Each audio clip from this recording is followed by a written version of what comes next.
Hello दोस्तों, नमस्ते भाई। तो कैसे हैं आप सब? उम्मीद है आप सब ठीक ही होंगे। आज हम देखेंगे कार्बन एंड इट्स कंपाउंड के बारे में, कार्बन एवं उसके यौगिक के बारे में। चलिए देखते हैं। इस टॉपिक में हमें मुख्य रूप से 3 टॉपिक पढ़ना है। एक तो है कार्बन के अपरूप का वर्गीकरण के बारे में। अब देखिए, कार्बन के अपरूप का वर्गीकरण किस प्रकार करते हैं। इसको हम 2 प्रकार से बांट सकते हैं। एक तो रवेदार होता है और सेकंड होता है बेरवेदार, यानी नन रवेदार। रवेदार जो है, एक होता है हीरा और सेकंड है ग्रेफाइट। और बेरवेदार जैसे कि पत्थर हो गया, कोयला हो गया, चारकोल हो गया या फिर कागज। यानी हीरा और ग्रेफाइट के छोड़ के जितना भी कार्बनिक यौगिक है वे सभी बेरवेदार में आते हैं। और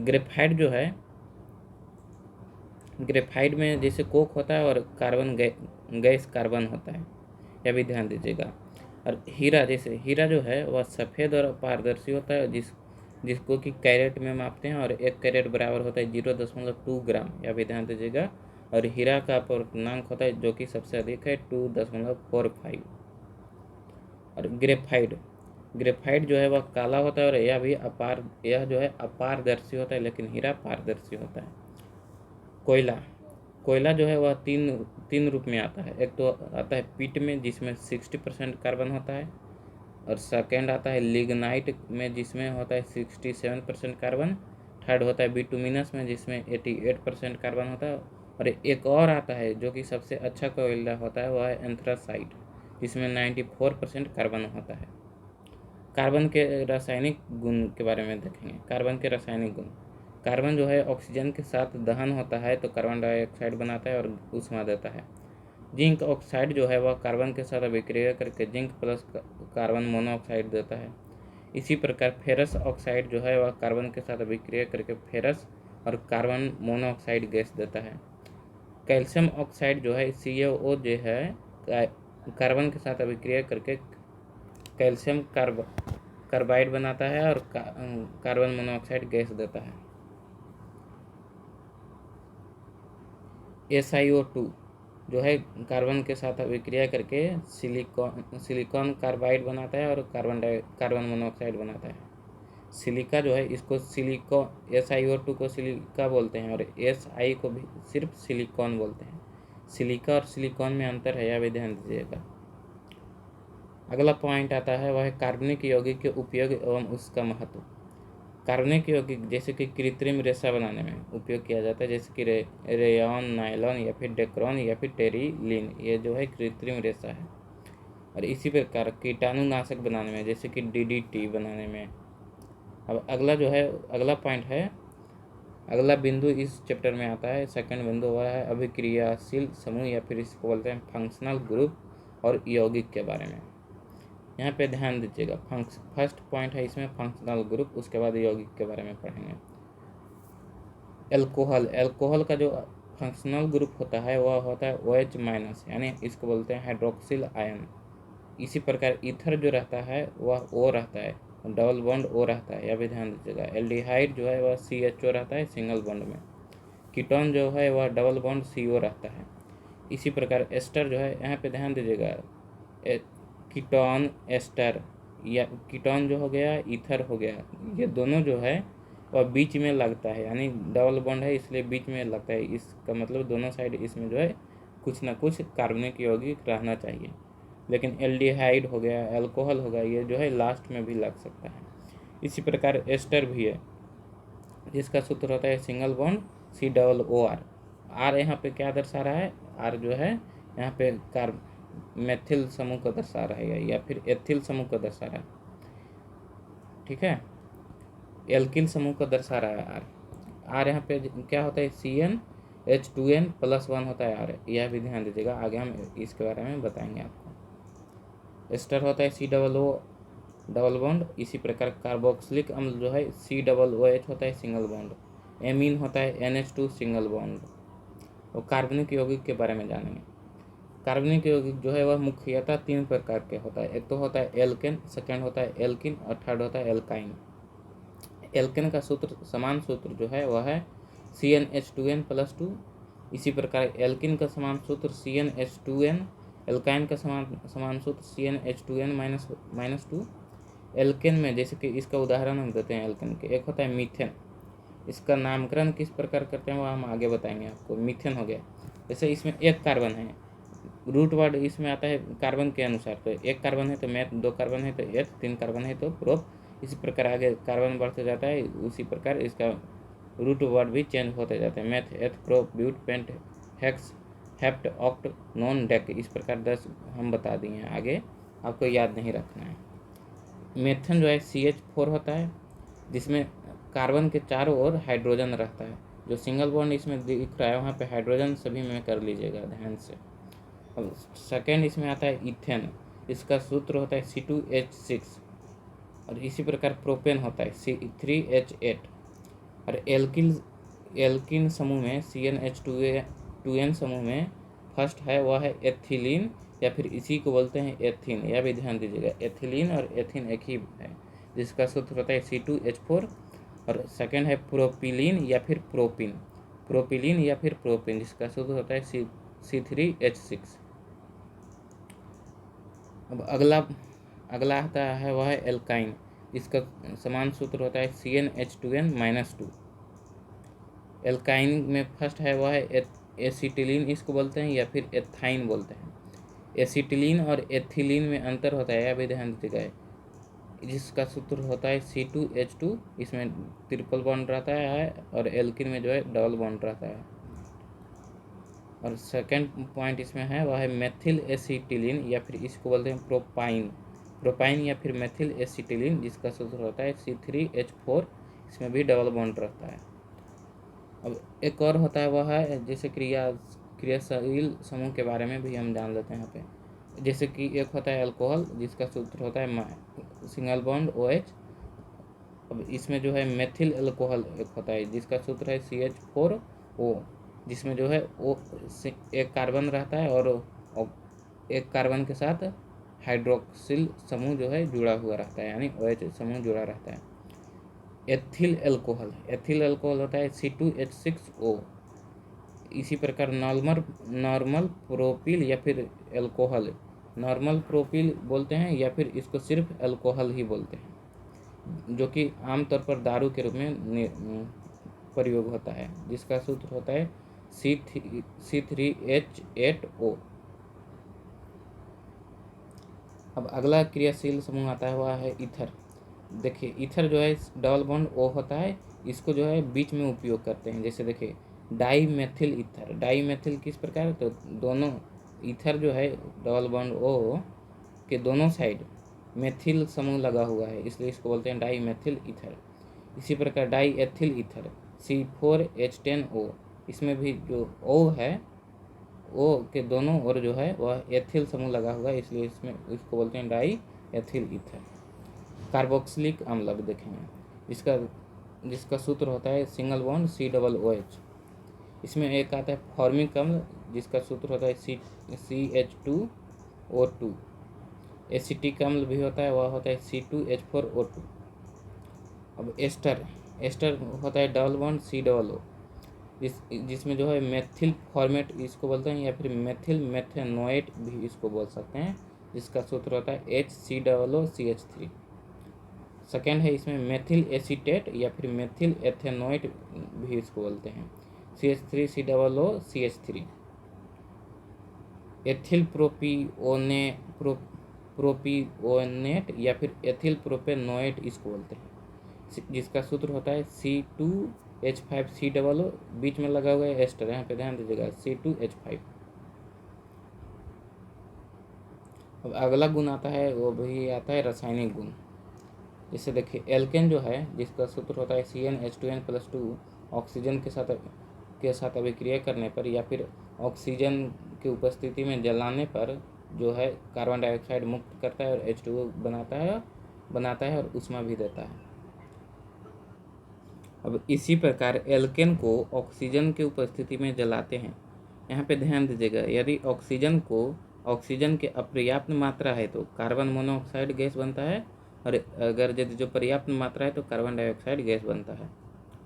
और उच्च अनुभार वाले एल्केन, जैसे CnH2n+2 जो है एल्केन का सूत्र है, उसमें उच्च अनुभार वाले एल्केन को यदि हम गर्म करते हैं तो वह टूट जाता है सरल अनुभार वाले एल्केन में। जैसे ध्यान दीजिएगा C12H26 जो है जिसको गर्म करते हैं तो C7H16 प्लस में C3H10 में टूट जाता है। और पेट्रोलियम गैस जो है जिसमें जो है नॉर्मल ब्यूटेन और आइसोब्यूटेन होता है, वह जो है ऑक्सीजन के साथ जब जलता है तो वह 10 अणु जल देता है और कार्बन डाइऑक्साइड भी देता है और ऊष्मा देता है।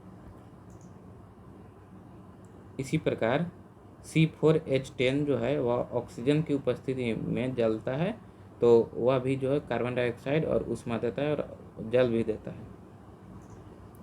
यहाँ पे नोट करके लिखिएगा कि केरोसिन या फिर पेट्रोल या फिर डीजल में जो है वह मुख्य रूप से एल्केन ही रहता है, एल्केन रहता है, ना तो एल्कीन रहता है ना एल्काइन रहता है।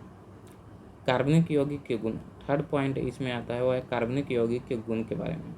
जैसे मीथेन है, मीथेन जो है यह रंगहीन, गंधहीन एवं स्वादहीन गैस होती है। मिथेनॉल या फिर मिथिल एल्कोहल CH3OH जो है यह विलायक होता है।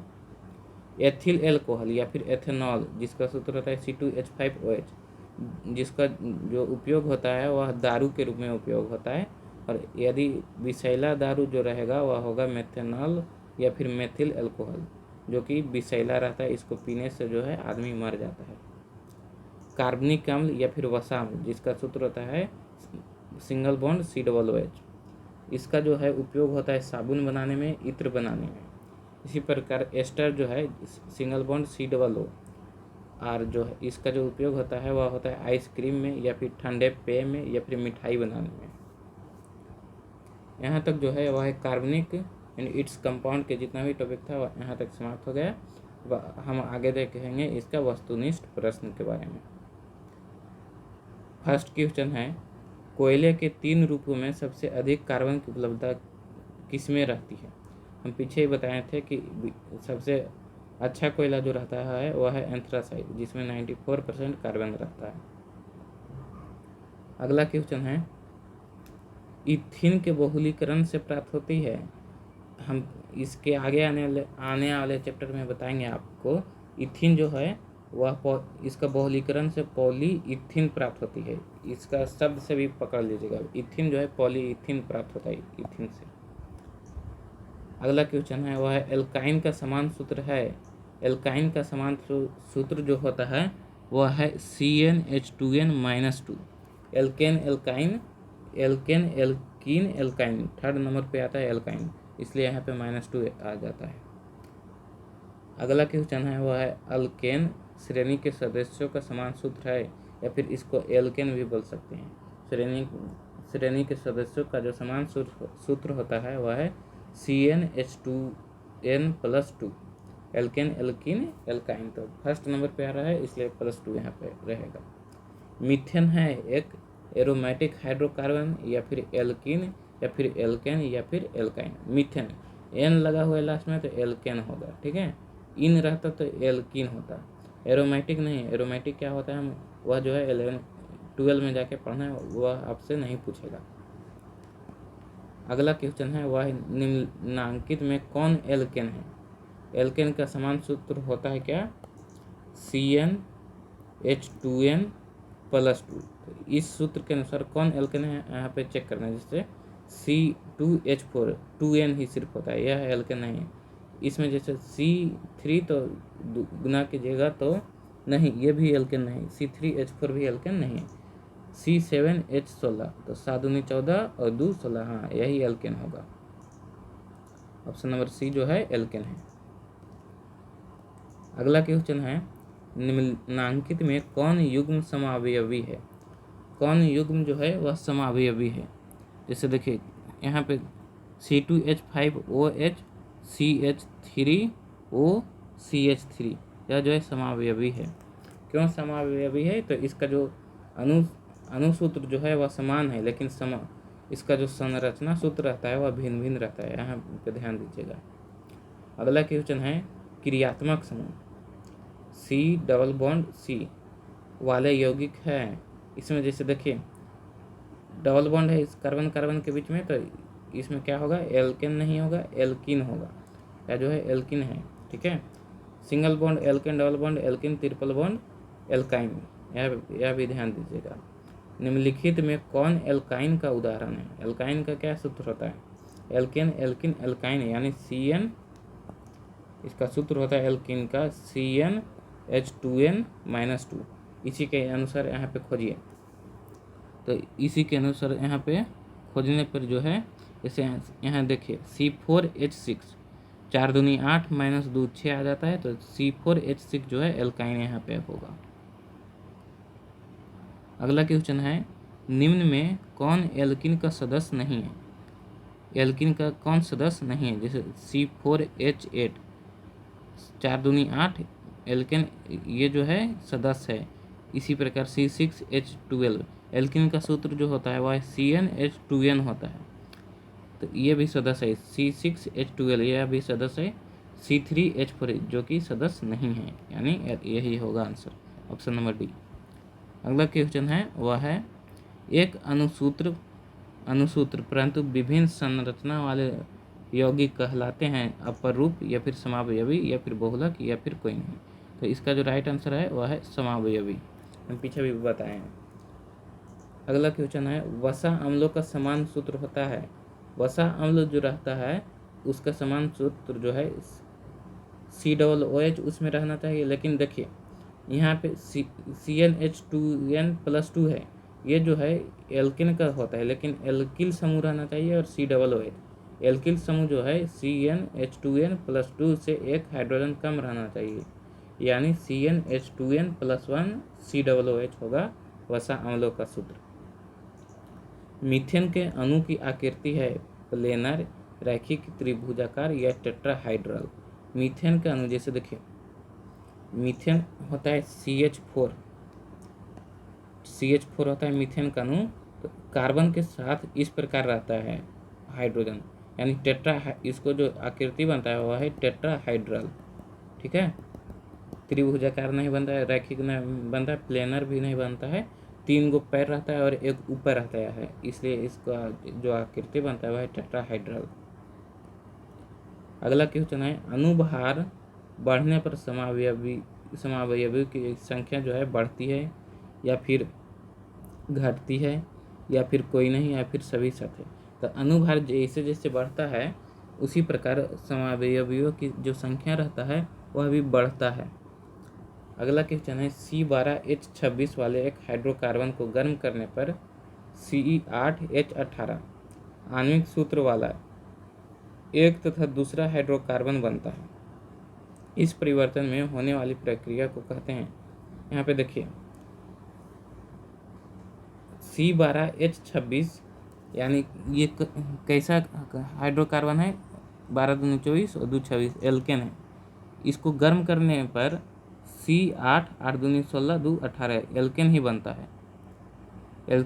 है, ठीक है, सूत्र बनता है तथा दूसरा हाइड्रोकार्बन बनता है। इस परिवर्तन में होने वाली अभिक्रिया आसवन नहीं होगा, दहन नहीं होगा, इसका जो है भंजन होता है, यह भी ध्यान दीजिएगा। भंजन जो है अपर्याप्त ऑक्सीजन की उपस्थिति में होता है। अगला क्वेश्चन है, समान सूत्र CnH2n वाले यौगिक कहे जाते हैं। CnH2n वाले यौगिक H2n वाले यौगिक जो है एल्केन नहीं एल्किन कहलाता है, यह भी ध्यान दीजिएगा। एल्काइन जो है -2 रहेगा। सबसे लास्ट क्वेश्चन है वह है, एक संतृप्त हाइड्रोकार्बन से प्राप्त कार्बन यौगिक का अनुसूत्र CH3CH2X है, तो सूत्र का भाग X कहलाता है। यहाँ ध्यान दीजिएगा, संतृप्त हाइड्रोकार्बन है तो सूत्र का जो भाग X है वह क्रियात्मक समूह कहलाता है। हाइड्रोकार्बन नहीं कहलाएगा, असंतृप्त हाइड्रोकार्बन समूह नहीं तो क्रियात्मक समूह कहलाता है। यहाँ तक जो है यह चैप्टर समाप्त हुआ।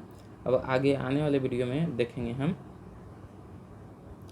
आगे आने वाले वीडियो में जो है हम यहाँ तक देख चुके हैं कार्बन एंड इट्स कंपाउंड के बारे में, और इसके आगे आने वाले वीडियो में देखेंगे प्रमुख गैस के बारे में।